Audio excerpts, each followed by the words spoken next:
여러분 안녕하십니까? 시사쇼 이것이 정치다의 윤정호입니다. 윤석열 대통령이 반국가 세력을 언급한 다음 여야 간의 충돌이 거세지고 있습니다. 특히 야권에서는요, 문정부 청와대 출신 의원들이 나섰습니다. 쿠데타로 정권을 잡았다 이런 이야기도 했고요. 이낙연 전 민주당 대표는 위태로운 폭력적 언동이다 이런 강한 단어를 구사했습니다. 자, 이런 가운데 추미애 전 법무부 장관이 2021년 본인이 사퇴할 때의 전모를 공개해서 관심이 집중되고 있습니다. 추 전 장관 왜 이 시점에 비화를 공개했는지 정치권 이슈 먼저 짚어보고 이어가도록 하겠습니다. 어서 오십시오. 안녕하세요. 네, 쿠데타 이야기가 나왔고요. 탄핵 이야기가 나옵니다. 무슨 이유일까요? 자유 대한민국을 흔들고 위협하며 국가 정체성을 부정하는 세력들이 너무나 많이 있습니다. 또 돈과 출세 때문에 반국가적 작태를 일삼는 왜곡된 역사의식, 무책임한 국가관을 가진 반국가 세력들은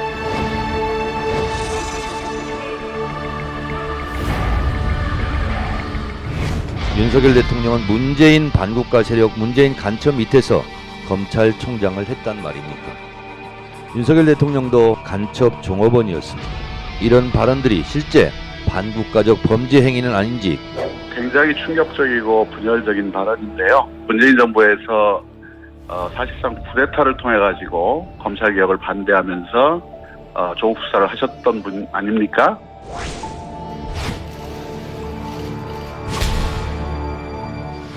대통령직을 수행하는데 별로 적합하지 않다라고 하는 것을 증명하고 있다고 봐요. 탄핵을 선하셨다고 얘기해도 될까요? 뭐 그거는 해석을 편하게 하십시오.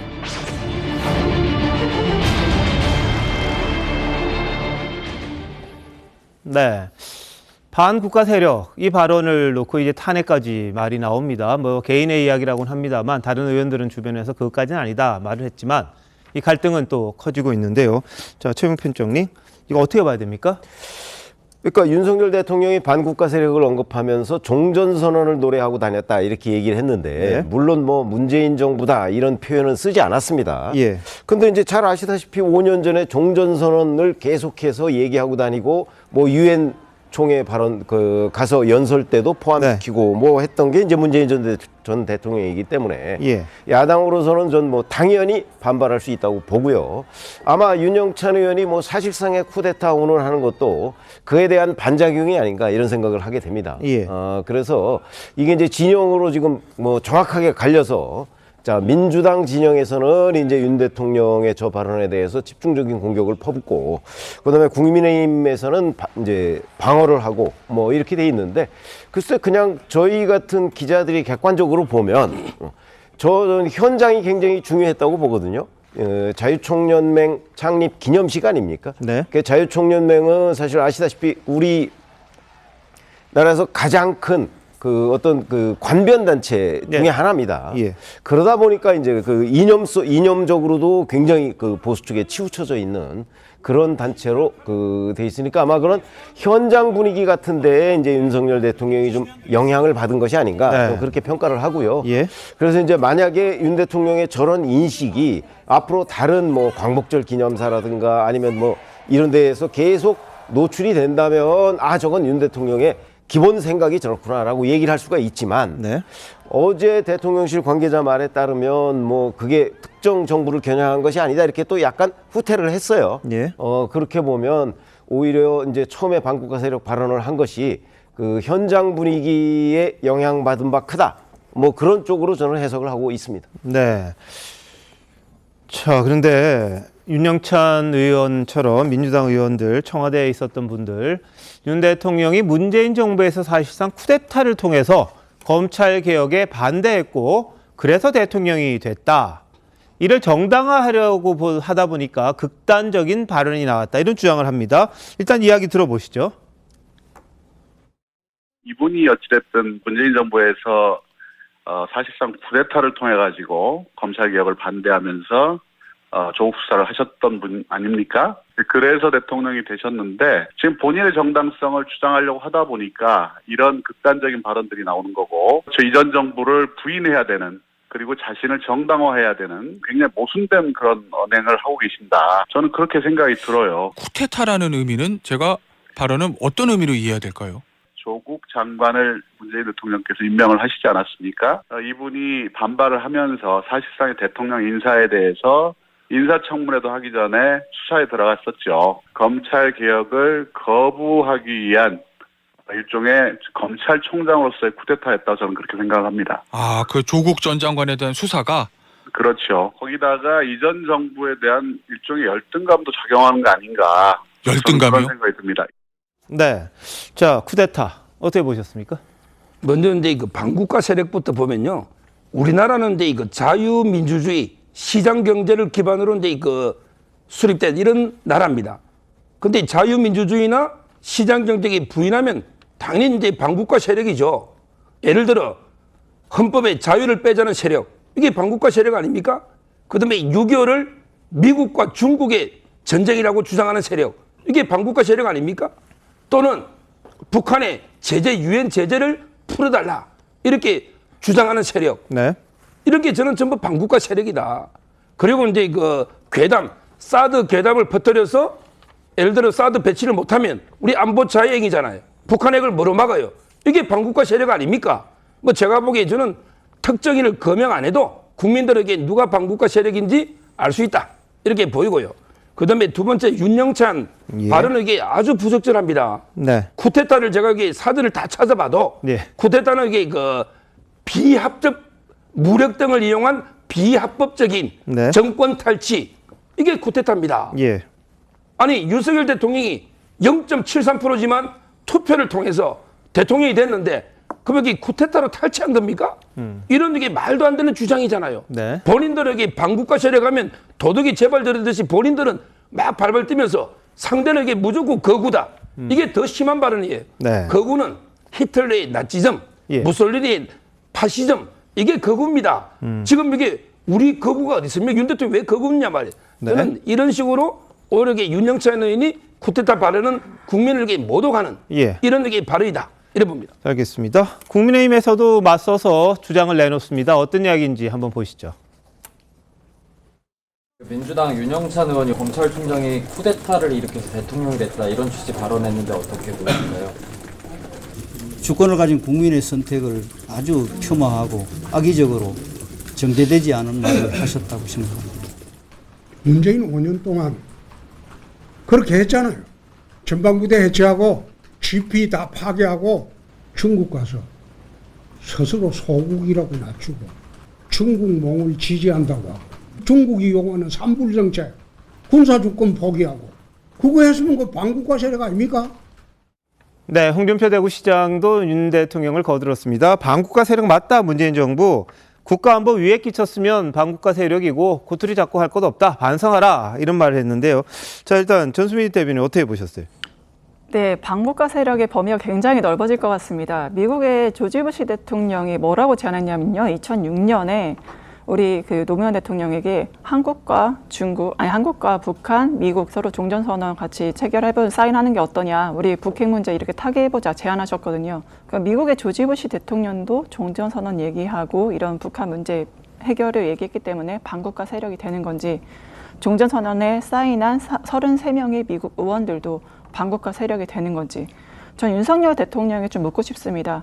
본인은 자유주의자입니까? 아니면 보수주의자입니까? 아니면 자유시장 경제론자입니까? 아니면 가짜 보수입니까? 도대체 정체성이 뭡니까? 그냥 빨갱이, 북한, 이 발언만 하면은 다입니까? 왜 지금 시대착오적인 이런 냉전사고로서 대한민국을 분열시키고 대한민국을 빨갱이 국가, 적으로 간주하고 서로를 분열시키는 겁니까? 대통령의 역할이 무엇입니까? 제발 이런 시대착오적인 냉전사고적인 이러한 정말 발언을 멈추시고 대통령이라면 그 발언에 무게의 책임을 지시고 국민 통합을 나아가시기 바랍니다. 본인이 0.7% 차이로 이겼던 대통령이라는 것, 국민의 반이 대통령을 반대했던 사람이라는 것 좀 명심해 주셨으면 좋겠습니다. 네. 지금 뭐 부시 대통령 이야기를 하셨는데 사실상 이 종전선언 이야기가 우리 6.25 전쟁 이후에 특별히 나올 계제가 없었습니다. 왜냐하면 사실상 휴전 상태가 오래 지속되면서 종전과 다름없는 상황이었기 때문에 이 이야기가 없다가 왜 나왔는가 하니 2006년에 북한이 1차 핵실험을 하게 됩니다. 네. 그 핵실험을 하게 되니까 미국의 부시 대통령과 우리 노무현 대통령이 만나서 이 북한에 대해서 좀 일종의 당근책을 제시하는 것으로서의 일환으로 이 평화협정을 체결하고 종전선언을 하자 이런 이야기를 했던 것이고요. 그 당시의 대전제가 지금까지도 미국에서는 일관된 원칙으로 내려오는 게 있습니다. 북한이 완전한 비핵화를 해야만 이것은 이루어질 수 있다라는 대전제가 있었으면 분명한 사실입니다. 이 종전선언을 노래를 하고 다녔다라는 이 표현에 대해서는 그 표현의 수위에 대해서는 뭐 비판적 시각이 있을 수 있겠습니다만 사실상 지난 문정부가 5년 동안 종전선언 이야기를 많이 하고 일관되게 주장했던 건 사실이죠. 지난 2018년에 그 유엔 안보리 상임이사국들인 영국, 프랑스, 독일 정상들을 만나서 북한에 대한 제재를 해제해달라라고 노골적으로 얘기를 했을 때 프랑스의 마크롱 대통령이 아주 한마디로 거절했던 적이 있었고요. 이후에도 우리나라에서 그 서해 공무원 피살이 그 상황에서도 2019년 그 당시에 몇 시간 후에 유엔 그 영상 연설을 통해서 종전선언을 주장한 바 있었고 네. 그 이후에 2020년에도 코로나 사태로 유엔 총회장이 텅 비어 있었음에도 불구하고 가서 또 종전선언을 주장을 한 바가 있습니다. 이렇게 예. 일관되게 종전선언이 주장되었던 것은 명백한 거부할 수 없는 사실이라는 점을 다시 한번 제가 말씀드리고 싶고요. 네. 그리고 그 민주당 측에서 지금 나오는 이 쿠데타, 뭐 열등감 이런 이야기들은 예. 이 민주적 절차를 통해서 국민의 선택에 의해서 정당성을 확보한 대통령에게 할 이야기는 아니라는 점도 다시 한번 강조하고 싶습니다. 알겠습니다. 자, 여선웅 전 청와대 청년소통정책관으로 처음 나오셨는데 어떻습니까? 이 양측 간의 이 공방 어떻게 보십니까? 저는 윤석열 대통령께서 아직 그 대통령의 그 발언의 무게감을 아직도 약간 이해하지 못하고 계신다 이런 생각을 하게 됐습니다. 대통령은 정치인이면서도 행정부 수반이잖아요. 그러면은 반국가 세력 이야기를 하셨으면 사실은 이제 행정적으로 반국가 세력 척결에 나서야 되는 이런 행정 조치가 따라야 됩니다. 그런데 지금 이 발언이 문제가 되자 대통령실에서 바로 뭐 그 상황에 맞게 TPO에 맞게 좀 이해해달라 이렇게 뭐 약간 수습을 하는 그 대통령실 해명이 나왔고요. 그리고 또 그 이후에는 그 전 정부를 타겟으로 한 게 아니다. 이렇게 이제 완전히 뭐 사실상 철회를 하셨거든요. 그래서 이러한 이 대통령의 발언이 사실상 약간 애드립에 가까운 약간 실책이 아닌가 이런 생각이 들면서도 또 한편으로는 저는 그 대통령의 그 연설문이 굉장히 그냥 갑자기 금방 나오는 것이 아니라 굉장히 태고를 거쳐서 나오는 그 메시지거든요. 그 이 메시지가 최근에 뭐 교육부 관련된 발언들 이런 발언들을 보면은 그냥 즉석에서 이렇게 나오는 것 같은 느낌이 지울 수 없다. 좀 이런 생각이 들고요. 그리고 또 하나는 그 윤석열 대통령께서 이 선 넘은 발언을 한 것처럼 저는 그 윤영찬 의원께서 그 사실상 뭐 쿠데타로 집권했다. 뭐 이런 식으로 말씀을 하신 거는 굉장히 선을 넘었다고 생각을 합니다. 윤영찬 의원이 본인이 대통령께서 정당성을 뭐 입증하려고 계속 이제 센 발언을 한다고 했는데 그게 도리어 저는 윤영찬 의원이 뭐 이렇게 비판하기 위해서 센 발언을 하고 있지 않나 이렇게 생각이 들고요. 그리고 또 그 윤영찬 의원의 이런 발언들이 민주당한테 도움이 안 될 것 같습니다. 그렇군요. 자, 이재명 대표는 극우 유튜버에게나 어울리는 발언이다. 이런 이야기를 했고요. 김기현 대표는 반대로 정확한 팩트에 근거한 걸로 종전선언으로 대한민국의 평화가 온다는 건 국민을 속이는 거다. 이렇게 또 반박을 했습니다. 자, 최평희 기자님, 종전선언 하면 뭐가 좀 가장 크게 달라지는 게 뭡니까? 아니 우선 아시다시피 사실은 우리는 지금 휴전 체제잖아요. 1953년에 휴전 협정을 맺었고요. 그 이후에 다시 전쟁이 발발하지는 않았어요. 그러나 장기 휴전 체제에 들어갔고, 그러니까 이제 사실상의 종전선언 이렇게 돼 있는데 그 휴전 체제를 관리하기 위한 게 바로 뭐 유엔사나 뭐 중립국 감독위원회 뭐 이런 거 아니겠습니까? 그러면 만약에 종전선언이 된다면 유엔사도 해체되고 우리 지금 휴전선에 있는 뭐 중립국 감독위원회 같은 게 있을 필요가 없거든요. 미군도 또 그렇게 되면 이제 한미 동맹이라고 하는 이 근간도 흔들리게 되고 미군의 어떻게 보면 그 한국 주둔이라고 하는 그 근거가 조금 불투명해져요. 이런 것들이 이제 종합적으로 영향을 미치거든요. 우리가 이런 거 한번 생각해 보시죠. 노태우 대통령 정부 시절에 북한과 남북 기본합의서라는 걸 채택을 했어요. 거기에 보면 그게 사실상의 종전선언과 평화협정과 유사한 거예요. 그로 인해서 사실은 남한에서 핵을 철수했잖아요. 그런 우리의 과거가 있는데 그렇게 하고 나니까 북한이 바로 그 남북 기본합의서를 무시해버렸단 말이죠. 우리는 이미 그런 경험이 있습니다. 그렇게 되기 때문에 사실 지금 문재인 대통령이 얘기했던 그 종전선언은 1992년에 발효된 남북 기본합의서 정도 또 그거보다 오히려 못한 거예요. 그렇기 때문에 그런 걸 가지고 남북이 합의해서 뭐 종전선언을 하면 뭐 굉장한 평화가 올 것처럼 얘기했던 거는 저는 뭐 그게 국민을 속인 거라고 생각을 합니다. 그렇기 때문에 지금 현재 뭐 종전선언을 노래하고 다니고 그것이 마치 뭐 남북 간에 엄청난 무슨 평화 모드를 가지고 올 것처럼 얘기하는 부분은 잘못된 부분이다.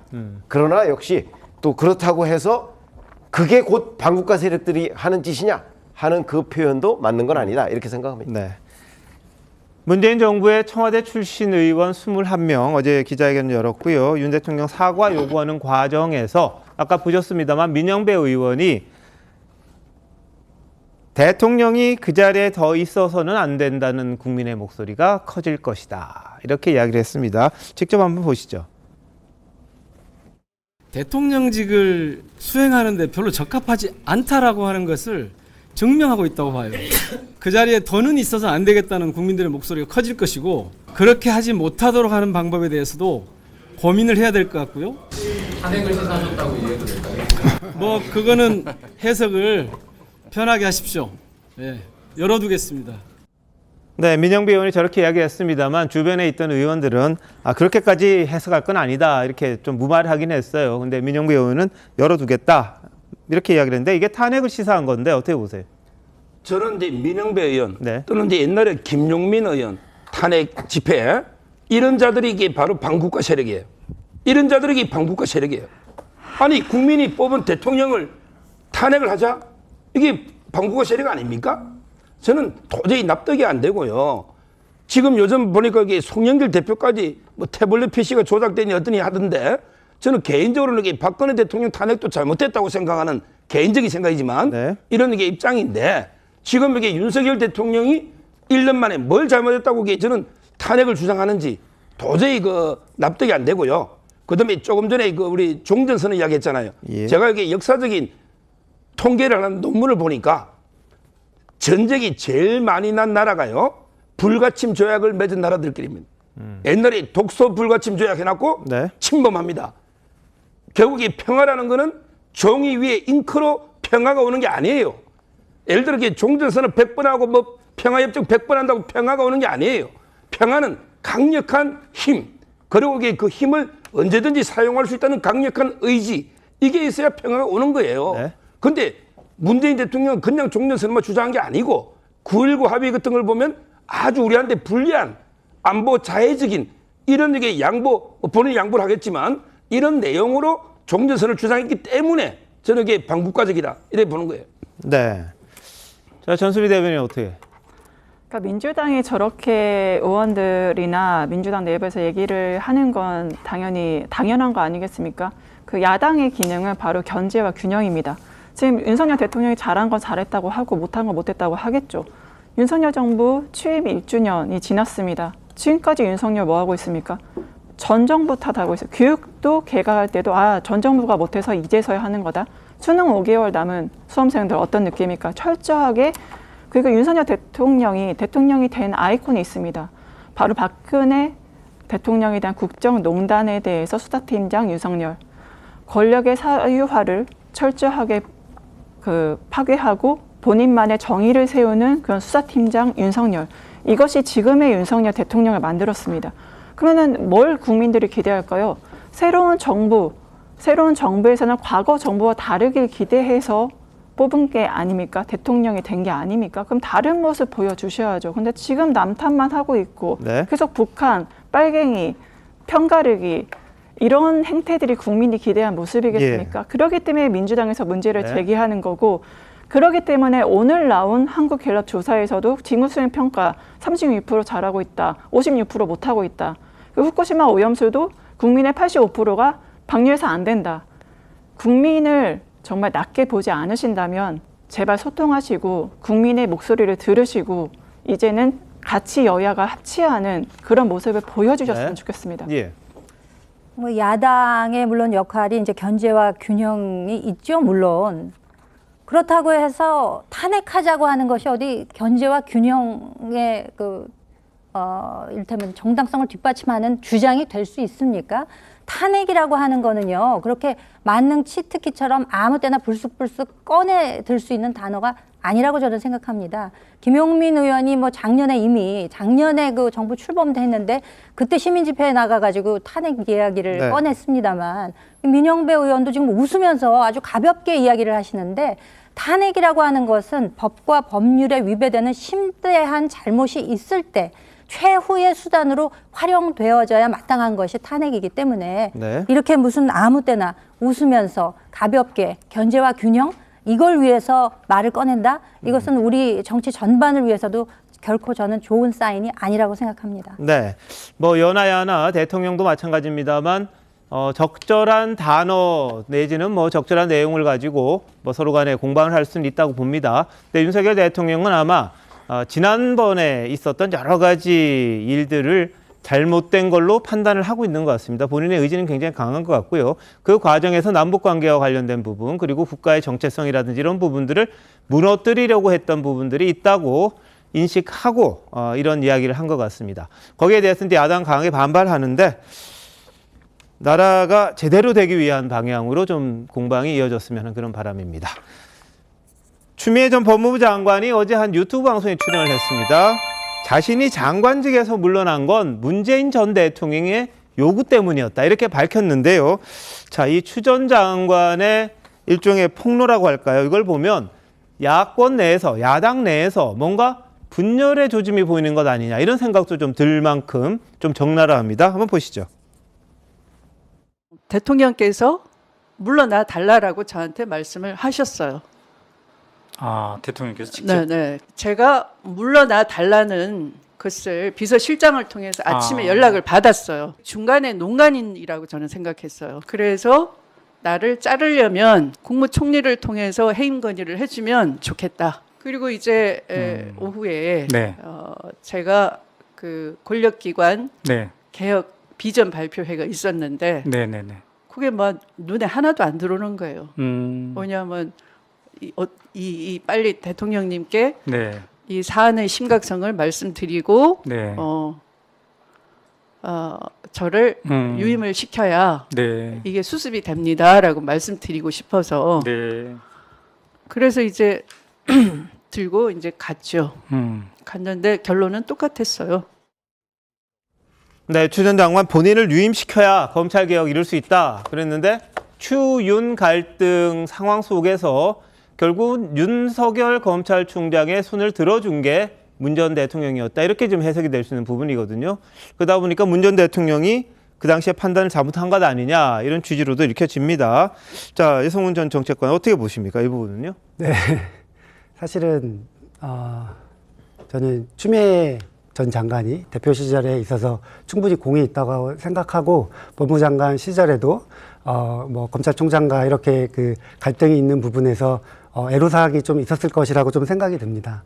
그런데 지금 이 시점에 그 약간 비화처럼 이렇게 이제 말씀을 이제 꺼내시는 게 과연 뭐 좀 어떻게 국민들은 받아들일까 이 부분에 대해서도 사실은 조금 판단하기가 조금 어렵고요. 그리고 이 과정에서 그 뭐 어쨌든 인사권자였던 그 대통령의 그 판단, 거기에 대해서도 뭔가 불만이 있는 것처럼 좀 말씀을 좀 하시는데, 네, 뭐 조금 신중하게 말씀하셨으면은 좋았을 거라는 생각이 좀 듭니다. 예. 근데 지금 왜 그럴까요, 추 전 장관은? 저는 추미애 전 법무부 장관이 정계 복귀를 노리고 있는 거라고 생각을 합니다. 근데 그 차원에서 이런 것도 이제 이른바 폭로를 하는 거죠. 그게 왜 그러냐면 조국 전 장관을 옹호하잖아요. 부도하고 그러면서 조국 전 장관의 총선 출마를 뭐 하지 말아야 된다 이렇게 얘기하는 건 비인간적이다, 반인간적이다 이런 얘기까지 하고 있거든요. 그거는 이제 민주당 조국 전 장관 지지 세력이라고 하는 사람들은 민주당의 강성 지지층이죠. 이 강성 지지층을 본인에 대한 지지로 전 끌어모으기 위한 거라고 보고요. 그러면 지금 이제 본인은 검찰 개혁을 완성하려고 하는데, 그러니까 추미애 표 검찰 개혁이죠. 우리가 국민 눈으로 본 검찰 개혁이 아니라 완성하려고 하는데 그거를 문재인 전 대통령과 아니면 문재인 전 대통령 주변 사람이 막았다. 이 논리를 지금 얘기하고 싶은 거예요. 그래서 자기는 계속해서 검찰 개혁을 밀고 가려고 했는데 그거를 제동을 걸었다. 이 얘기를 해가면서 이제 문재인 전 대통령에 의해서 경질됐다. 이 얘기를 하고 있는 거거든요. 그런 점에서 뭐냐면 저 얘기를 하면 결국은 민주당의 강성 지지층이 그래 추미애 전 장관이 옳았어. 라고 판단할 걸로 본인은 지금 기대를 하고 있는 거라고 보는데 저는 이제 저 장면을 봐가면서 저 때 2021년 12월 아닙니까? 그때가 저 때 문재인 청와대의 그 판단 2021년 1월이죠. 이제 그리고 21년 1월에 퇴임을 했죠. 했고 20년 12월에 이제 저게 저 장면이란 말이죠. 그걸 보면 그 당시에 문재인 전 대통령은 문재인 전 대통령이라고 한들 윤석열 검찰총장과 추미애 법무부 장관 사이의 갈등에서 윤석열 검찰총장 손을 들어주고 싶은 리가 있겠습니까? 그렇죠? 그런 생각이 없었는데 추미애 당시 법무부 장관의 폭주를 그냥 놔두고 있다가는 정말 그때는 윤석열 검찰총장이 대통령이 될 거라고 아마 생각 안 했을 거예요. 문재인 전 대통령도. 근데 정말 이랬다가는 대통령 만들어줄 수도 있겠다 하는 그런 정무적 판단에서 추미애 법무부 장관의 폭주를 저는 막았다고 보고 있는 거죠. 당시에 이제 윤석열 검찰총장에 대한 징계를 하겠다고 하면서 좀 갈등이 생겼던 그런 상황이었는데 뭐 결국은 시도를 했고 징계까지 갔습니다. 그 이후에 이제 청와대에서 당시에 좀 무리가 있다고 생각하고 경질을 한 걸로 보입니다. 추 전 장관 당시 이런 생각이 들었다고 합니다. 이 나라의 기강이 무너지는구나. 한번 보시죠.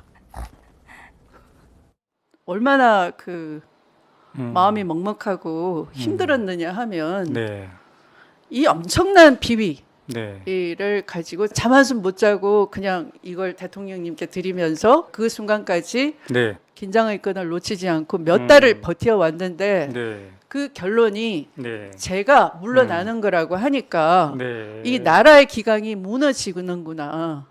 밖에 나가는 시그널이 뭐겠어요?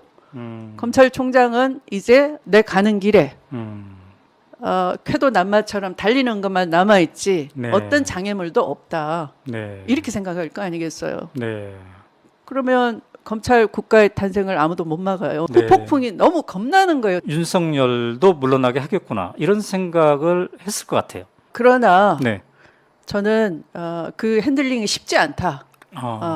그러니까 제가 절망감을 느꼈던 거죠. 대통령도 검찰총장을 핸들링하기 쉽지 않을 것이다라는 걸 이미 느꼈다는 거죠. 왜냐하면 저를 먼저 물러나게 하면은 검찰총장이 잘못한 게 없는데 장관이 무리수를 뒀다 이렇게 되는 거잖아요.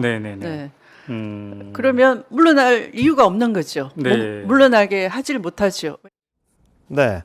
자, 본인이 이제 몇 달 동안 이제 총장 징계를 하면서 이런 내용 가지고 긴장했었는데 결국은 본인이 무너졌고 그러면서 나라 기강도 같이 무너지는구나 이런 걱정을 했다는 겁니다. 자, 서정욱 변호사 생각은 어떠세요? 일단 이제 먼저 그 공무원의 직무상 비밀은 무덤까지 가야 됩니다. 일단 이게 그 법이 그래요. 저렇게 폭로하는 게 도의적으로 맞는지 의문이 들고요. 그리고 이제 그 나라 기강이 무너진다 뭐 이런 발언 하잖아요. 지금 이게 나라 기강과 법치를 완전히 짓밟고 무너뜨린 게 누굽니까? 두 가지만 예를 들면 첫째는 이게 지휘권이에요. 결국 이 검찰의 정치적 중립, 독립이 중요한데 우리나라 이게 옛날에 천정배 장관, 강정구 교수 한 건 있었고 일본도 이게 54년에 조선 의혹 한 건 있고 2013년에 프랑스는 아예 폐지했어요. 독일도 나치 이후에 한 번도 없어요. 이걸 조자룡 헝칼 쓰듯이 지휘권을 남발한 게 누굽니까? 완전히 무너뜨린 거 아니 법치를. 이게 추 장관이고 그리고 이게 말도 안 되는 이유로 윤석열 징계해서 이게 쫓겨내려고 어떻게 했냐 말이죠. 네. 저는 아마 이게 이분이 정치 복귀하려고 자꾸 이렇게 하는 것 같은데 네. 제가 하나만 이게 이분 처벌받은 거 말씀드리면 얼마 전에 그 아들이 논산 퇴소식 할 때 거기 기름을 5만 원 넣고 고기를 9만 원 먹었는데 이걸 이게 정치 자금 국민의 혈세죠. 네. 세금 공제받으니까 이걸 쓰면서 뭐라고 적었냐. 의원 간담회. 자기 아들 고기 사주고 기름 내면서 의원 간담회 했다. 이러고 나서 본인은 파주에 있었어요. 네. 아니 이런 분이 정치한다는 게 말이 됩니까? 다른 거는 몰라도 이렇게 범죄해서 벌금 50만 원 나왔어요. 이런 분이 저는 정치 지금 기강 운운합니까? 본인이 정말 처절하게 반성해야 되고 그 아들 그때 이해충돌도 권익위도 놓잖아요. 저는 본인부터 이게 정말 우리 법치 무너지는데 얼마나 이게 잘못했는지 반성문부터 좀 써라는 거예요. 결국에 이제 추미애 장관님이나 조국 장관님이나 아마 하시려던 역할은 이제 정치의 사법화, 그 다음에 검찰의 정치화를 이제 막으시려고 했던 역할의 이제 선두주자였잖아요. 이제 그 역할에 있어서 민주당에서 여러 가지 해석이 다분합니다만 그래도 검찰 개혁이라는 테마를 통해서 검찰의 정치화를 좀 막아보자. 검찰에게 집중돼 있는 이러한 편중된 현상을 좀 막아보자. 제대로 된 입법부, 사법부, 행정부의 기능을 삼권 분립, 헌법의 정신이 설 수 있도록 해보자. 아마 그런 정신으로 일을 하셨던 게 아닌가 싶습니다. 그래서 물론 지금 문제는 민주당의 문제는 과거에 문재인 정부가 어떤 점들을 잘했고 못했는지 그리고 그걸 타산지석 삼아서 어떻게 대선, 총선에서 이겨야 되는지에 대한 전략이 없었다는 겁니다.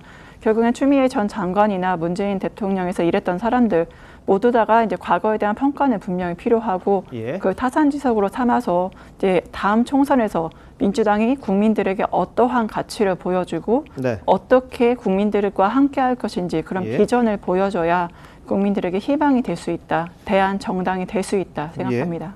알겠습니다. 근데 조국의 강도 이야기했습니다만 이제 뭐 조국의 늪이라는 말까지 나올 정도로 아직까지 변화된 게 별로 없다. 이런 지적도 일부에서 나오고 있습니다. 그리고 추미애 전 장관 윤석열 대통령이 그때 대선 후보 당내 경선 때 추 장관한테 술 한잔 사줘야겠다 이렇게 물었더니 그럴 수도 있다 그랬어요. 왜냐? 본인이 정치를 하게끔 만든 1등 공신이 바로 추 전 장관 아니냐. 거기에 동의했던 그런 부분이 있습니다. 그런데 추 전 장관은 자신이 물러나지 않았다면 윤석열 정권의 탄생을 막았을 거다. 이런 취지의 주장도 했습니다. 한번 보시죠. 검찰 국가가 탄생을 하고 보니 막을 수 있었을 때 못 막았다 하는 그 열패감이 국민들한테 많은 거죠. 그리고 저에게도 왜 사퇴를 했습니까? 그 자리를 지키면서 결론을 얻었어야죠. 이렇게 저한테 물어보고 원망하는 분들이 꽤 많더라고요. 그래서 저도 진실을 말할 수 없는 것이 좀 답답했어요. 그 전에는. 네, 장관 계속했으면은 윤석열 대통령 안 됐을 거다 이런 주장인데, 자, 이 정책과는 동의하십니까? 네. 사실 저도 좀 답변하기가 좀 곤란스러운 게 저는 개인적으로 추미애 장관은 이 발언하기 전까지 굉장히 개인적으로는 이제 좋아하던 정치인 중에 한 명이었습니다. 그렇기 때문에 최근에 오늘 뭐 이 발언들을 어떻게 조금 생각해야 되나 약간 이런 고민이 조금 드는데요. 저는 기본적으로 민주당의 일부 인식 중에 하나가 문재인 대통령이나 아니면은 혹은 문재인 정부 때문에 우리가 정권을 뺏겼다고 생각하는 거는 우리가 대선을 제대로 올바르게 평가하지 못한다, 저는 이렇게 생각을 합니다. 저는 문재인 정부 때문이 아니라 우리 당시의 민주당 후보가 국민의힘 후보보다 못했기 때문에 대선에서 졌다고 생각해야지 저희가 올바른 평가를 할 수 있거든요. 그렇기 때문에 본인이 있었으면은 윤석열 대통령 안 나왔다, 이런 발언들을 얼마나 많은 국민이나 우리 민주당 지지자들이 좀 수긍할 수 있을까, 이렇게 조금 안타까운 좀 생각이 듭니다. 알겠습니다. 민주당 내에서 이제 반성하고 이제 새롭게 출발해야 되는데 아직까지 이렇게 잘 안 되는 거죠? 민주당 내부가. 지금 대표도 하고 계시잖아요. 후보가 윤석열 대통령하고 이제 경쟁했던 분이 대표까지 하고 계시니까 그건 또 민주당의 선택이니까 다음 총선에서 또 결론이 날 것 같은데, 자, 김현주 대변인 생각은 어떠십니까? 본인이 대통령, 인사권자의 말을 듣고 물러나면서 나라의 기강이 무너지는구나 라고 이제 생각을 했다는 것인데, 본인은 뭐 절대 물러날 수 없는 무슨 성역인가요? 인사권자가 인사 조치를 당연히 할 수 있는 것이고, 어떤 사람이라도 그 직에서 뭐 나올 수 있는 것인데, 이렇게 생각하는 것은 굉장히 오만한 기본적인 태도가 있다고 저는 생각을 하고요.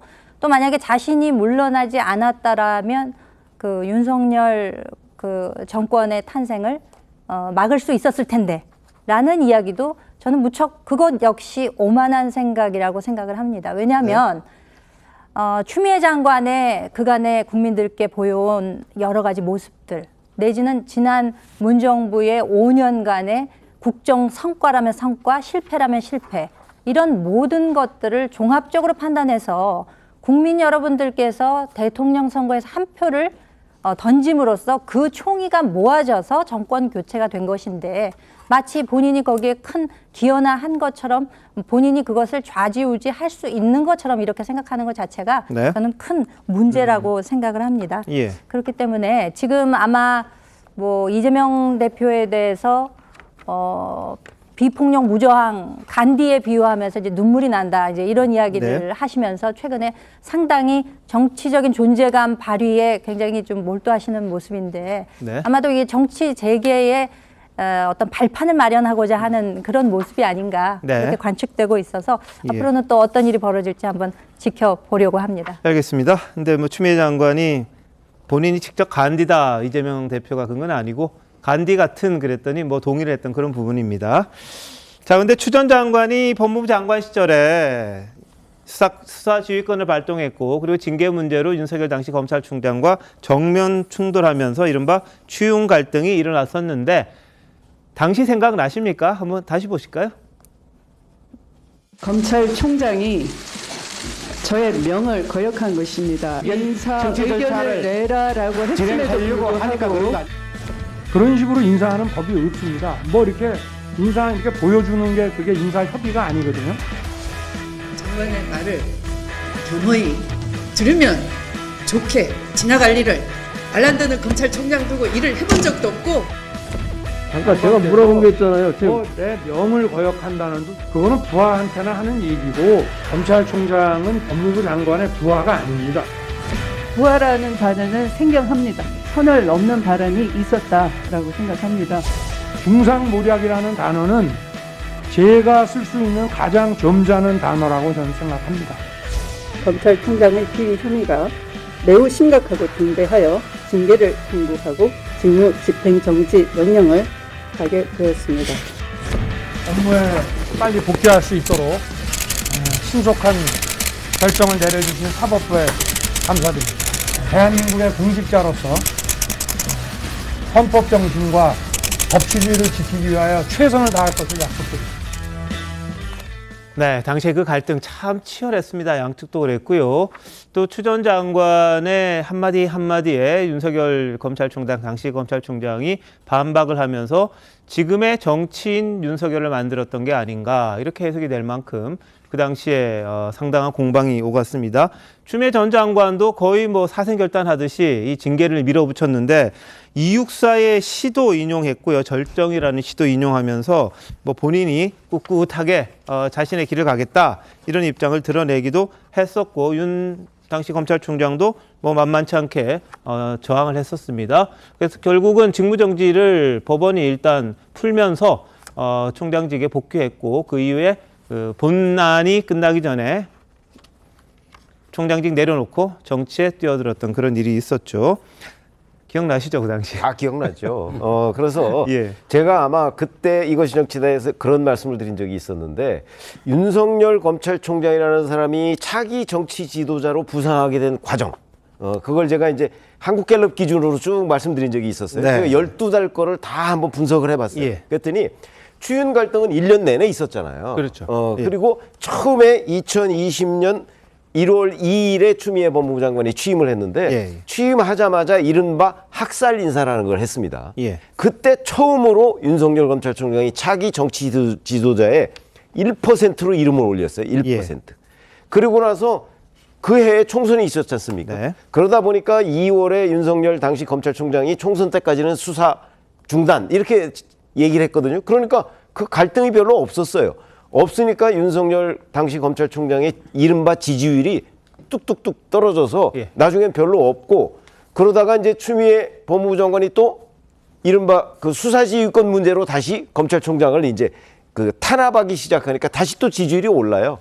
그러다가 또 소강 국면을 보이면 다시 떨어지고, 떨어질만 하면 추미애 또 당시 법무부 장관이 또 수사지휘권이나 뭐 이런저런 걸로 지지율을 올려주고, 이게 일련의 과정이었거든요. 그렇기 때문에 저는 그 뭐 절정 그런 건 저건 추미애 당시 법무부 장관의 자기 시각에서 저런 얘기를 하는 것이고, 만약에 추미애 법무부 장관이 없었다면 오늘날의 윤석열 대통령은 저는 없었을 것이다. 이걸 실증적으로 제가 뒷받침할 수 있다. 이렇게 말씀을 드립니다. 뭐 많은 분들이 그 당시를 생각해 보면 추 전 장관이 참 일등 공신이다. 일부에서는 뭐 보수의 어머니다. 뭐 이런 이야기까지 할 정도로 추 전 장관에 대해서 좀 틀어서 말하는 경우도 있긴 합니다. 그 추미애 전 장관이 당시 본인이 물러날 당시를 회고하면서 이 사실관계를 일종의 뭐랄까요, 폭로라 그럴까요? 문 전 대통령의 책임으로 돌리는 일이 있었는데, 마침 고 박원순 전 서울시장 유족의 법률 대리인인 정철승 변호사가 오늘 또 글을 하나 올렸어요. 추 전 장관이 문재인 전 대통령을 기회주의자라고 평가했다는 내용을 SNS에 올렸습니다. 이건 뭐 정철승 변호사 개인의 이야기니까 그걸 검증하려면 이제 추미애 전 장관이 그 말 했는지 안 했는지 해야 되겠지만, 그동안 혼자의 비밀로 간직했다가 이젠 드러내도 되겠다 싶어서 알린다면서 말한 게 이겁니다.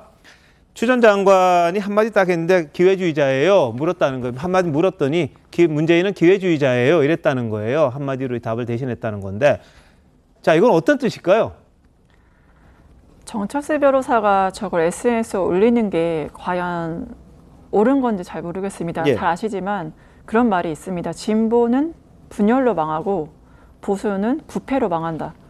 항상 이제 저희가 명심해야 될 사항인데, 지금 민주당은 이미 저부터도 듣고 있는 저한테 친명이세요, 친문이세요, 라인이 뭐세요? 이게 제가 제일 많이 듣는 질문이거든요. 그냥 민주당입니다. 민주당인 거고, 하나가 될 때 민주당의 의미가 있는 거고, 그래서 한 목소리로서 야당의 야성을 찾아서 견제와 이제 균형을 이루는 게 민주당이 할 바 아니겠습니까? 근데 지금 누구 라인이냐가 뭐가 중요하고, 분열의 모습을 보여주는 게 도대체 민주당이 어떻게 국민들에게 희망의 당으로서 자리 잡을 수 있고 민생을 위한 당으로서 인식될 수 있겠습니까? 그러니까 이런 것들을 SNS에 올리고, 그때 추미애가 잘못했네, 문재인이 잘못했네, 누가 잘못했네.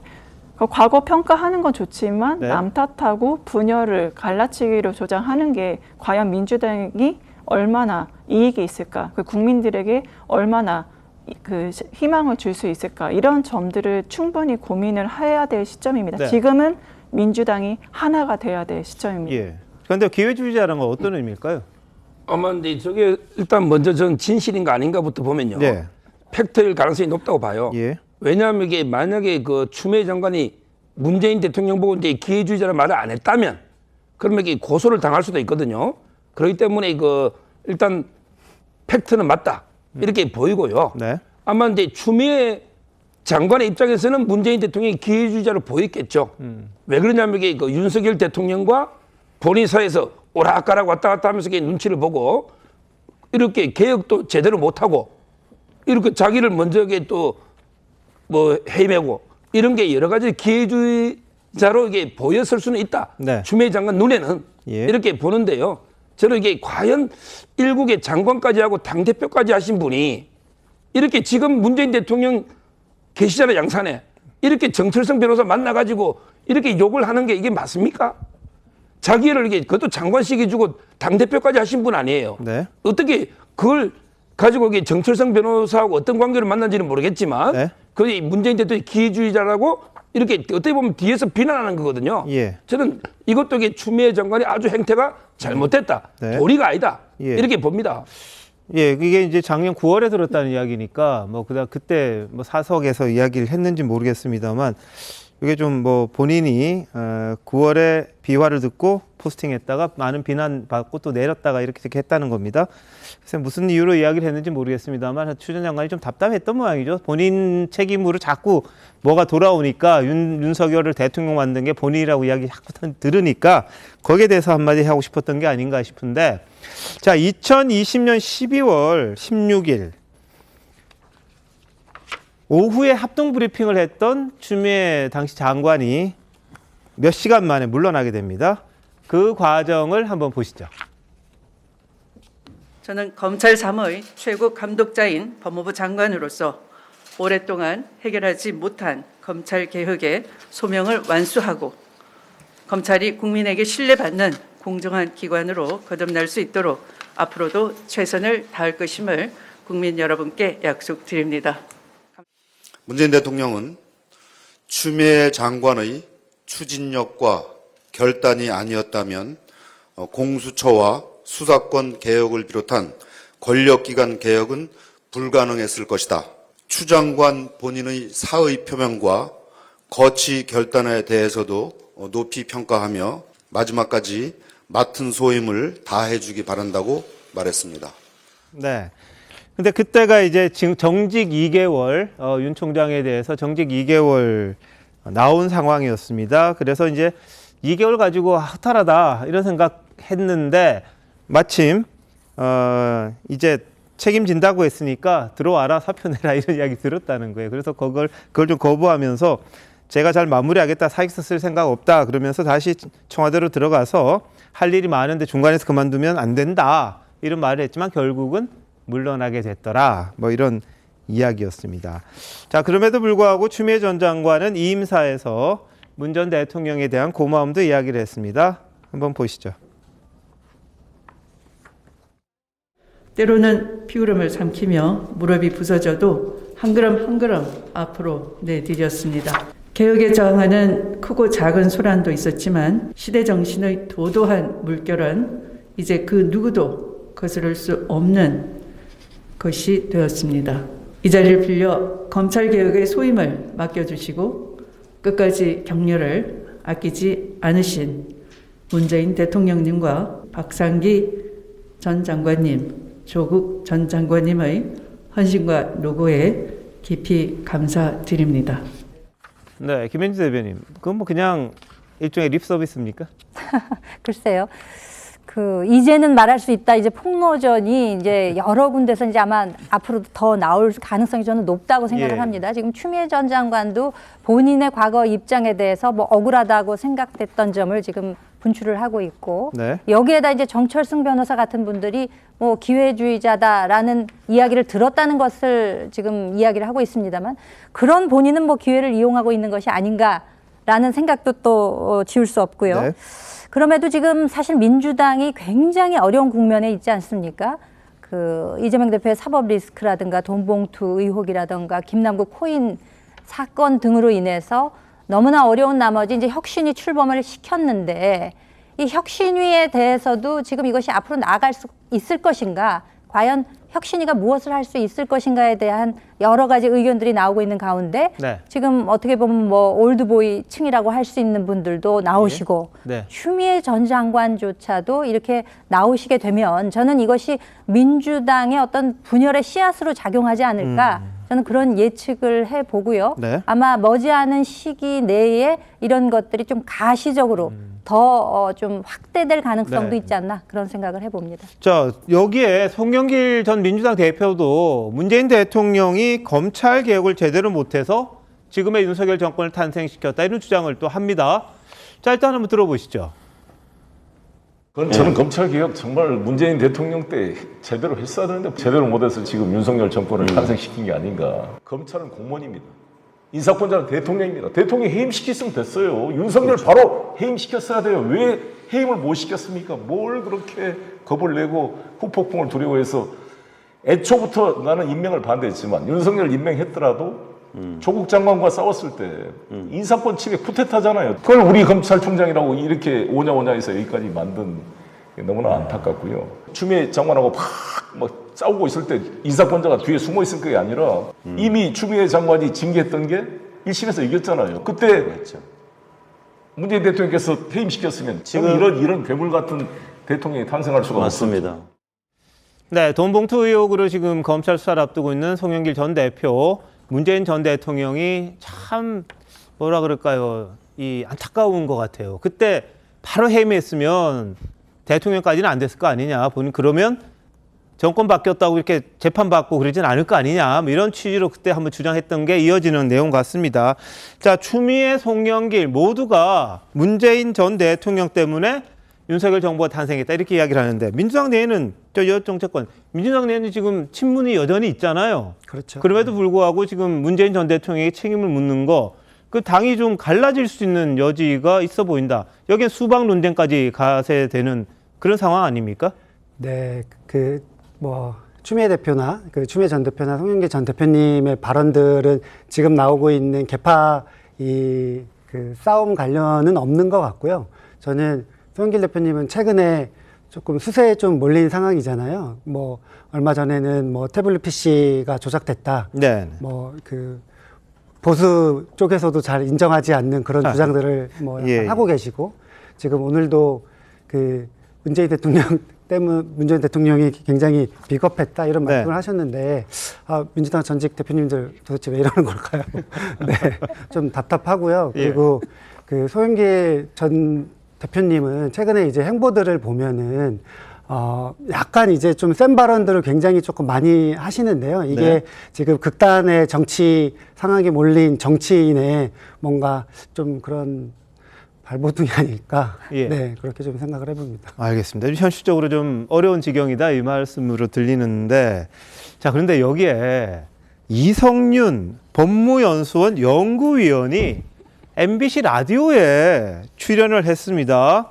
문재인 정부 당시 중앙지검장 했던 분으로 다들 알고 계실 거예요. 그리고 이른바 친문, 친정권 성향의 검사다 이런 대표적인 인물로 거론이 됐는데, 이성윤 위원이 이제 인물평을 합니다. 윤석열 대통령에 대해서 도량이 좁아도 너무 좁다. 한번 보시죠.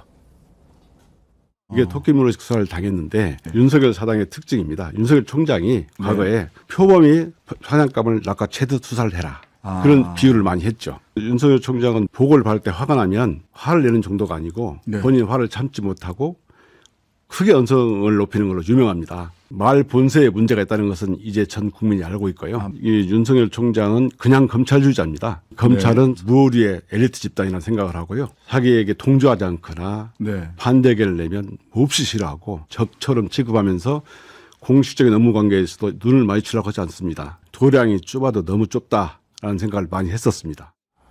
이제 이성윤 의원 윤 전 총장과 사법연수원 동기죠. 그래서 같은 방, 같은 조를 2년 동안 연수했다 이런 말까지 했는데, 이렇게 고위 간부죠. 그렇죠. 라디오에 나와서 저런 말 하는 게 어떤가요? 현직 검사입니다. 예, 법무연수원 연구위원으로 있는 현직 검사인데 현직 검사가 나와서 이제 본인의 임명권자인 대통령에 대해서 저렇게 인물평을 해도 되는 것인가? 그게 불법은 아니니까. 그렇게 이해를 하고 넘어갈 수는 있는데, 물론 이제 똑같이 또 특수부 검사를 오래 했습니다. 네네. 그러다 보니까 연수원 동기에다가 같은 조로 공부도 하고 특수부 검사를 오래 하고 그다음에 나이도 그렇게 별 차이가 안 나요. 왜냐하면 윤석열 대통령의 경우에는 워낙 늦게 사법시험에 됐기 때문에 사실 동기들보다 나이가 훨씬 많은데, 그렇죠. 이성윤 연구위원도 좀 늦게 됐어요. 그 바람에 이제 나이가 좀 비슷하고 이래서 아마 가깝게 지냈던 것으로 보이는데, 그게 이제 문재인 정부의 등장이 두 사람 사이를 저는 갈랐다고 보고요. 그래서 문재인 정부 때 윤석열 검찰총장도 잘 나갔지만 이성윤 당시 중앙지검장이야말로 더 잘 나간 사람이거든요. 그래서 이제 우리가 친문검사, 친정권검사 얘기를 하면 문재인 정부 때 항상 이제 윤석열 검찰총장은 그에 저항했던 사람이고 이성윤 서울중앙지검장이 이제 그에 맞서는 사람으로 우리가 이해를 하게 되잖아요. 그렇게 되다 보니까 저거는 좀 개인적인 평가고 개인적으로야 우리가 개인적인 평가를 뭐라고 할 수는 없는 거 아닙니까? 그러나 이제 저 뒤에 보면 나중에 채널A 사건 이런 몇 가지를 얘기하거든요. 그런 부분에는 제가 전혀 동의할 수 없는 그런 주장을 펼쳤더라고요. 대단히 부적절하다고 봅니다. 근데 왜 나온 건가요, 라디오에? 글쎄 제가 보건대는 이제 윤석열 그 지금 대통령의 뭐 국정운영 지지율 뭐 이런 것들이 긍정평가보다는 부정평가가 네네. 높잖아요. 예. 그다음에 이제 총선 뭐 이런 것도 좀 그 임박하고 그래서 혹시라도 본인이 또 정치를 하려고 하나? 뭐 이런 느낌은 같습니다. 네. 그거야 이제 지금 현재 전혀 저희가 다른 근거는 없지만 그 우리가 상식을 뛰어넘는 행동을 지금 보이고 있잖아요. 네. 그런 걸 보면 저는 정치의 가능성 뭐 이런 것도 엿보고 있지 않나 이렇게 생각합니다. 자, 그리고 이성윤 연구위원, 한동훈 장관에 대한 이야기도 했습니다. 검찰 한참 후배라고 이야기하면서 행동에 대해서 또 비판을 했는데 한번 보실까요? 한동훈 전 검사장은 제 개인적으로는 검찰 한참 후배입니다. 언행에 안타까운 부분이 참 많죠. 최근에 검찰 게시판에 중요한 국정을 가지고 아이들끼리 게임하거나 장난을 치듯이 말하는 것 같다는 오직하면 그런 글을 올렸겠습니까? 한 장관은 돈봉투 부스럭 이런 말을 했잖아요. 부스럭거리는 소리. 도대체 법정에서나 이게 공개돼야 할 내밀한 수사 자료가 국회에서 흘리는 이유를 도저히 알 수 없을 것 같습니다. 네, 한 장관에 대해서도 비판했네요. 어떻게 보십니까? 저는 이성원 연구위원이 오늘부로 이제 검찰의 어른, 아니 검찰의 사이다라고 이제 별명이 생기지 않을까라고 생각합니다. 새로운 지표가 생긴 것 같은데. 예. 잘 아시겠지만 살아있는 권력을 이제 견제하는 건 두 가지 부류가 있죠. 바로 이제 검찰하고 언론입니다. 근데 그래서 이제 검찰의 이제 검사로서 그런 따끔한 충고를 했다는 거에서 국민들이 굉장히 사이다를 마시는 듯한 느낌을 느끼시지 그런가요? 않았을까? 국민 사이다로 등극하실 것 같아요. 특히 한동훈 장관에서 후배로서 이렇게 말씀을 하신 거는 지금 한동훈 장관이 민주당과 각을 정말 세우고 있잖아요. 그래서 사람들이 법무부 장관이야 정치인이야 지금 총선 준비하시나 저분이 왜 저러시지? 국민들이 굉장히 의혹을 가질 수밖에 없는 행태를 보이시고 계시거든요. 네. 그러면은 검사, 법무부 장관은 어떠한 지위를 갖습니까? 공무원으로서 정치적 중립성을 보여야 되고요. 그 법무부 장관으로서 공정성을 보여야 되고 선택적 정의를 보여주시면 안 되는데 이러한 행태들에 대해서 분명히 그 검찰의 어른으로서 선배로서 따끔한 충고를 하신 게 아닌가 싶습니다. 자, 근데 이성윤 중앙지검장이 당시 현직에 있을 때 여러 가지 논란이 많았다는 점도 많은 국민들이 기억이 나실 거예요. 이 여러 사건들에 대해서 과연 적절하게 처리를 했느냐, 뭐 이런 논란이 있었다는 것도 또 사실이거든요. 그러다 보니까 이성윤 전 중앙지검장이 출연해서 한마디 한마디 하는 것에 대해 또 어떤 경향을 먼저 갖고 하는 건 아니냐, 뭐 이렇게도 보시는 분도 있을 것 같은데 어떻게 보십니까? 저는 이제 이분이 아마 문재인 대통령의 그 경희대 후배일 겁니다. 이분이 제가 보기 정권 내내 가족이 권력의 충견처럼 활동하는 이런 분입니다. 이분이 중앙지검장 할 때요. 그때 최강호 의원 허위 인턴 조국 아들 있잖아요. 이걸 이렇게 기소해라는 3번의 총장의 지시를 거부한 사람이에요. 그리고 그 송철호 울산시장 사건 그때도 이게 그 비서관 개입 청와대 확실한데도 계속 3개월 이상 뭉갰던 거의 문재인 정권에 대한 권력 수사를 뭉개했던 이런 게 충견 중에 충견이 이성윤 이분이고 그래서 이분이 그 공수처 조사받을 때 기억나시죠? 공수처장이 소환하는데 이게 차를 가지고 도중에 길에서 내려서 바깥 타가지고 황제 조사를 받았던 이런 분들입니다. 저는 이분이요 언론에 나오는 것도 이게 징계 사유로 봐요. 왜냐하면 이게 검사 규정에는 언론 인터뷰는 분명히 그 허가를 받게 돼 있거든요. 이렇게 지금 현직 법무연수원의 위원 아닙니까? 이분이 언론에 나와서 대통령을 비방하고 장관을 비방하고 이게 과연 기강이 서 있는 겁니까? 지금 이분이 수사받고 있는 게 많아요. 재판도 받고 있고. 김학의 사건부터 여러 가지로. 그래서 저는 아마 그래서 사표 수리도 안 해줄 겁니다. 그러니까 본인이 뭐 어떻게 총선에 좀 배지 욕심이 있는지 모르지만 또 이게 옛날에 황운하 의원처럼 사표 수리도 안 되는데 출마해버렸잖아요. 이것도 불법이라고 저는 보거든요.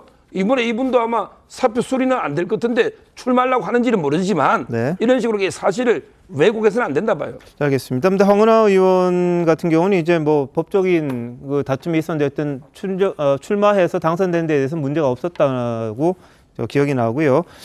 이성윤 전 중앙지검장이 어떻게 할지는 저희들도 알 수는 없습니다. 그런데 현직에 있는 검찰 고위 간부인데 그분이 라디오에 나와서 자신의 임명권자 그리고 법무부 장관에 대해서 비판적인 목소리를 내는 건 좀 이례적이어서 눈길을 많이 끕니다. 그리고 이 한 장관에 대해서도 또 강하게 이야기를 하는데 반법치다 이런 주장을 했어요. 과거 한 장관의 발언과 함께 들어보시겠습니다. 윤석열 대통령을 찍어내기 위한 어떤 과정이었다고 보는 게 합리적인 이미 사회적 평가가 내려진 것이라고 저는 생각합니다.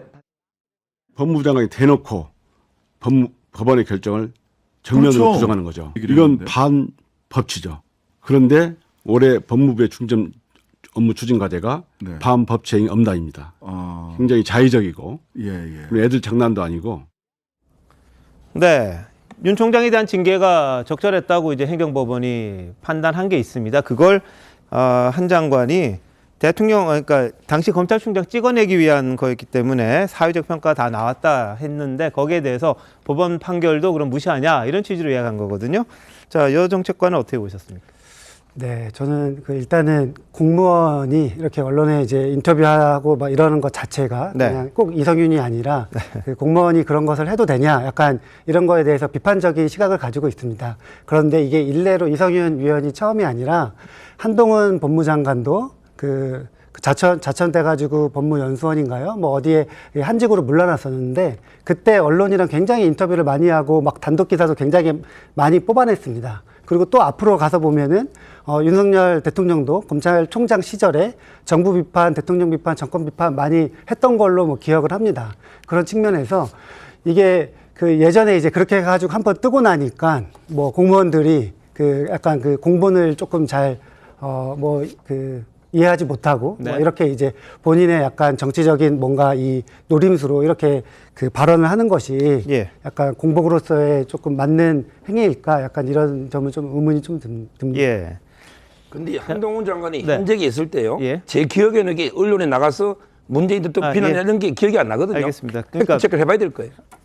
이렇게 출연해서 직접 한 적은 없던 걸로 기억이 납니다. 근데 언론 인터뷰를 이제 취재 요청이 갔을 때 뭐 전화로 이렇게 하는 건 모르겠습니다만 본인이 직접 이 라디오라든지 이렇게 출연해서 이런 식의 인터뷰에 응한 적은 없었던 걸로 기억이 나는데 하여튼 말씀하신 것처럼 뭐 사회가 개방되고 이렇게 되다 보니까 뭐 공무원이라고 말 못할 건 아닙니다만 본인의 역할이나 지위에 맞게끔 좀 적절했으면 하는 그런 바람입니다. 말씀하셨듯이 뭐 추미애 전 대표도 그렇고 송영길 전 대표도 그렇고 이성윤 전 중앙지검장도 그렇고 본인이 공무원 할 때 정치할 때 알던 거 아닙니까? 그거 어떤 식으로 이제 말을 해야 되는지 더 잘 아시지 않을까 싶기도 합니다.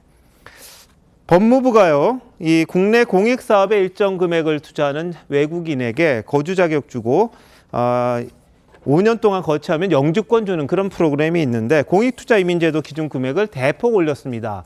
한 3억밖에 안 됐던 돈을 한 15억으로 올렸는데 워낙 한 특정 국가에서 많이 왔다 이런 지적이 있었던 걸로 보이고 너무 쉽게 영주권 주는 거 아니냐 이런 지적이 있었던 걸로 보입니다. 한번 보시죠. 외국인의 입국이라든가 이런 것에서 유연성을 갖지 않자는 취지가 아닙니다. 이민 이주자들의 자발적이고 역동적인 기여를 국내의 어떤 경제라든가 국가 이익에 대해서 잘 활용하고 반면에 그로 인해서 피해를 입을거나 그렇게 우려하는 분들에 대해서 잘 지원하고 다독이는 정책을 잘 펴는 나라가 10년 후에는 세계를 선도할 거라고 생각하고 그런 나라가 우리나라가 됐으면 좋겠다는 생각을 갖고 있습니다. 그러니까 무분별한 어떤 잘못된 제도는 바로잡고 그런 전제 하에서 유연성 있는 이민 정책이 가능하다고 생각합니다. 예, 3억짜리가 있었는데 그건 아예 은퇴 투자 이민을 없애버렸다고 합니다. 어떤 의미입니까? 사실 우리가 저출산 뭐 이런 것 때문에 이 외국인의 이민 제도나 이런 거는 좀 개방형으로 바꿔나가고 있는 게 추세입니다. 근데 이제 이거는 이민 제도를 오히려 조금 투자 이민을 좀 어렵게 하는 거 아니겠습니까? 그러면 그 추세와 반대 방향으로 가는 것 아니냐 이제 이렇게 생각하기 쉬운데 사실 저 투자 이민을 이제 액수로 이렇게 규제하는 것들은요 이게 뭐 인플레이션이나 이런 것들을 쭉 감안을 하다 보면 사실 3억 원이라는 게 뭐 그렇게 투자 이민을 고려하고 있는 사람 입장에서는 크지는 않습니다. 저 액수가. 그리고 그런 것들이 이제 특정 국가, 뭐 우리가 얘기하는 게 이제 중국이죠. 중국 같은 경우는 뭐 3억 정도 가지고 와서 또 저게 문제가 어디에 있냐면 투자 이민을 한다고 해놓고서 실질적으로 여기 와서 이민 상태가 아니에요. 예. 다시 중국으로 돌아가서 네. 그냥 그 5년 거치만 그냥 하고 결국 이제 그 영주권을 네. 받아 챙기고 뭐 이런 이제 사례들이 굉장히 많이 최근에 적발이 되다 보니까 예. 그리고 기본적으로 이런 이민 제도는 상호주의에 입각할 경우가 굉장히 네. 많이 있습니다. 예. 그런데 중국 정부는 그렇게 하지 않는데 우리는 특정 국가나 이런 데에 대해서 너무 좀 우호적인 뭐 그래서 이제 건강보험료 뭐 이런 문제까지도 여러 가지가 다 엮여 있어요. 그러다 보니까 이게 일견 그 지금 시대의 추세에 좀 역행하는 듯 싶지만 적어도 이 투자이민 제도에 대해서는 우리가 조금 기준을 상향할 필요가 있겠다. 아마 이런 현장 조사의 기초 위에서 이런 결정을 내린 것으로 저는 그렇게 이해합니다. 뭐 외국에도 이런 건 있는데 예를 들면 미국 같은 경우에는 투자이면 뭐 몇십억을 하고 수십억 될 거예요. 거기 이제 고용을 꼭 해야 되는 그런 조건이 붙는 경우가 있는데 우리는 조금 약하다 이런 지적이 있었습니다. 예, 여정책관님. 네, 요거를 좀 내용을 좀 제가 살펴보니까요. 이게 이제 최근에 그 법무부가 5월 19일 그 세계인의 날 기점으로 해가지고 그 이민 정책, 외국인 정책 관련해 가지고 약 한 9개 정책을 주루로 발표를 하거든요. 그 중에 하나가 이제 최근에 발표된 거를 투자이민 관련돼서 약간 상향시키는 건데 기존에 있던 발표들은 지금 아까 그 대표님께서 말씀하신 것처럼 약간 이제 트렌드에 맞는 약간 인구 절벽이나 공백을 메우는 정책을 발표를 했다 이렇게 보시면 될 것 같고요. 그런데 다만 이제 좀 염려스러운 거는 저는 며칠 전에 이제 김기현 그 국민의힘 대표가 중국 이야기를 하시면서 약간 혐 중국 같은 정책들을 많이 이제 하자고 많이 말씀을 하셨잖아요. 그러니까 최근에 이제 이런 흐름들은 맞는데 법무부가 이 지금의 투자 이민 상향하는 게 타겟이 만약에 중국이라고 한다고 하면은 이거는 조금 부적절하다 이렇게 생각을 합니다. 알겠습니다. 자, 다음은 오염수 관련입니다. 막 국회에서요. 후쿠시마 오염수 방류 계획 철회 결의안. 이걸 이제 야당이 단독으로 냈던 게 있습니다. 이게 본회의를 야당 단독으로 통과시켰다고 합니다. 오염수 방류를 철회해달라는 결의안을 여야 합의로 하면 좋았을 텐데 야당이 본인들이 올린 걸 그대로 빨리 의안을 또 올려서 통과를 시켰다고 합니다. 국회 본회의에서 오염수 방류 계획 철회 결의안이 통과됐다는 소식만 들어왔는데요. 국민의힘은 여기에 대항을 어떻게 하냐. 횟집 먹방으로 불안감 해소에 나섰습니다. 오늘은 수산시장의 수조에 있는 물도 맛봤다고 하네요. 한번 보시죠. 너무 싱싱하고 좋네요. 먹어도 되는 거 아니에요? 그렇죠. 갑시다. 이거 못 먹어도 된다는 거 아니에요? 이거 아니 이 물이야 저거야 이 물은 굉장히 증수됐습니다. 아니 2011년에 바다 아주 증수됐습니다. 식품에 사용되는 이 자체는 완전 증수돼 가지고 지금 이해했죠? 예. 이거는 뭡니까? 광어입니다. 광어요. 예. 이거 어느 바다에서 잡은 거예요? 요거는 지금 양식. 자연산을 우리가 먹어야지 바다에서 잡은 거. 이거 바닷물 이게 해수라는 바다 거예요. 해수를 증수. 물 좀 한번 드셔보세요. 아 이거 완전 바닷물이네. 네. 짭짤한데 이게. 네. 이게 2011년에 방류해갖고 우리 그네까지 온 물이기 맞습니다. 때문에 맞습니다. 지금 방류하는 것보다 훨씬 진한 거예요 이게. 네, 그리고요. 여당에서는 야당 의원들에 대해서 회를 먹나 안 먹나 한번 보겠다 이런 말도 했습니다. 한번 보시죠. 우리 당은 후쿠시마 오염수 방류 후에 민주당 이재명 대표와 민주당 의원들이 생선회를 먹는지 국민들과 함께 지켜보겠습니다. 국민들에게 먹으면 죽는다고 해놓고 본인들이 죽기 위해 생선회를 먹는 일이 없을 것이라고 보기 때문입니다. 만약에 생선회를 먹고 싶으면 거짓 선동에 대한 처절한 반성과 사과와 함께 국민적 피해에 대해서 모든 책임을 다한 후에 생선회를 먹으면 될 것입니다. 예, 자 김현희 대변인, 뭐 국민의힘에서는 횟집 순회하고 있고 오늘 심지어 이제 수돗물까지 맛을 봤어요. 뭐 과유불급이다 이런 생각도 좀 듭니다만, 여하튼 안전함을 뭐 강조하기 위해서 일종의 퍼포먼스라고 보이긴 하는데, 그리고 민주당에 대해서는 후쿠시마 오염수가 방류된 이후에도 회를 먹냐 안 먹나 보겠다 이런 이야기를 합니다. 어떻게 해석하십니까? 그래서 이제 이게 한 번도 벌어지지 않는 전례가 없는 일이잖아요. 오염수를 처리수로 만들어서 희석을 해서 바다에 방류를 해서 태평양상에 희석시켜서 퍼뜨리는 이 일이 지금 전례가 없는 일이기 때문에 이 사람은 자신이 잘 모르는 것에 대해서는 불안감을 갖기 마련입니다. 예. 그렇기 때문에 이런 불안감을 배경으로 해서 괴담이 자리 잡기 굉장히 좋은 그런 환경이 만들어지는 것이죠. 네. 사실상 이 오염수 방류 이 뭐 철폐를 하기 위해서 저지를 하기 위해서 지금 뭐 민주당에서 뭐 내일도 장외 집회를 하기 위해서 총동원령이 네. 발동되고 이러는 모양인데 예. 지금 여기서 지금 제일 중요한 것은 이러한 괴담의 피해는 오로지 국민들에게만 돌아간다는 것이죠.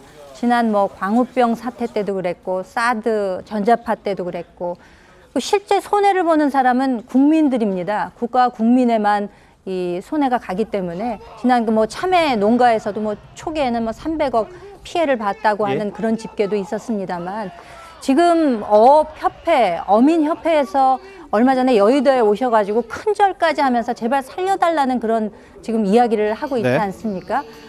사실관계에 근거하지 않은 괴담으로 인해서 만약에 우리 소상공인이나 네. 혹은 수산업 관계자들에게 정말 이 피해가 몰빵이 되게 된다면은 이 손해를 어떻게 나중에 보존을 해 주실런지 참 걱정이 앞섭니다. 자, 지금 국민의힘이 이렇게 대응을 하고 있고요. 민주당은 내일이죠. 각 시도당, 지역의 당직자, 핵심 당원 모두 규탄대회 나와라. 이렇게 지금 이른바 총동원령이 내려졌다고 합니다. 그리고 일본 기시다 총리 관저 앞에도 가서 이 시위를 하겠다. 이런 계획도 밝혔습니다. 자, 안민석 의원 이야기 한번 보시죠. 일본의 국회나 수상 관저 앞에서 그다음에 IAEA 지부가 동경에 있거든요. 네네. 그 앞에서 우리가 아주 효과적으로 이 방류를 저지하기 위한 투쟁을 하고 또 우리 국민의 뜻을 일본 국민들이나 일본 언론에 알릴 수 있도록 해야 되고 또 이제 당일 투쟁 의원단을 자발적으로 네네. 한 10명의 20명 정도 빨리 일본으로 가서 좀 방역 투쟁을 했으면 좋겠다. 당이나 지도부하고 상관없이 예. 초당적으로 이 방역 투쟁에 동의하는 의원님들이 자비로 일본에 가서 효과적인 투쟁을 이제 하자는 이제 그런 이제 취지인데요. 아마 뭐 수일 내로 방역 투쟁단이 구성이 돼서 일본을 가지 않을까. 예, 내일은 뭐 시내 도심에서 하고요. 일본에도 가서 기시다 총리 관저 앞에서 하겠다. 이런 이야기를 하는데 민주당의 대응 어떻게 봐야 될까요? 민주당이 얼마나 절박하고 국민의 생존과 안전을 생각하면 길거리에 저렇게 다 나오겠습니까? 국민의 85%가 후쿠시마 오염수 방류를 반대합니다. 근데 이거를 마치 뭐 좌파들의 민주당의 선동으로 국민의 85%가 반대한다?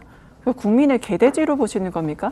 국민들 수준 높습니다. 민주당이 선동한다고 해서 85%가 반대하는 그런 낮은 국민들이 아니십니다. 그런데 민주당 좌파들이 우리 선동해서 이렇게 뭐 괴담을 퍼뜨리고 있다? 네. 그럼 여기에 발맞춰서 국민들 85%가 반대하는 건지 예. 제발 민중의 소리, 국민의 소리 들으시고 이걸 괴담으로 네. 치부하지 마십시오. 예. 체르노빌 사건도 시멘트로 덮었습니다. 제3의 안이 있으면 국민들의 생존과 안전을 위해서 그 방법을 찾아야 됩니다. 그게 바로 집권 여당, 예. 대통령이 할 일입니다. 저는 이게 저런 괴담 선동이 저게 또 반국가 세력이에요. 제가 오늘 여러 번 이야기하는데 예. 보십시오. 중국의 덩샤오핑이 경험만이 진리를 검증하는 유일한 수단이다. 네. 자, 사드도 옛날에 괌에서 경험했고 이미 2011년에 핵 폐수가 나왔잖아요. 네. 근데 그게 지금도 멀쩡하지 않습니까? 예. 이미 과거에 경험이 있기 때문에 저는 이게 괴담이라고 보는 거예요. 알겠습니다. 기시다 총리 오염수 방류와 관련해서요. 보고서 나오고 IAEA의 입장을 들은 다음에 국내외에 정중하게 설명하라 이런 입장을 밝혔다고 합니다. 안전도가 확인이 되는 상황에서도 국민들이 불안해하는 거는 또 다른 문제죠. 정부도 이런 문제 해결을 어떻게 할지 고민해야겠습니다. 잠시만요. 대한민국 이슈의 중심, 시사쇼 이것이 정치다. 여기까지입니다. 다음 주 월요일 다시 찾아뵙겠습니다. 고맙습니다.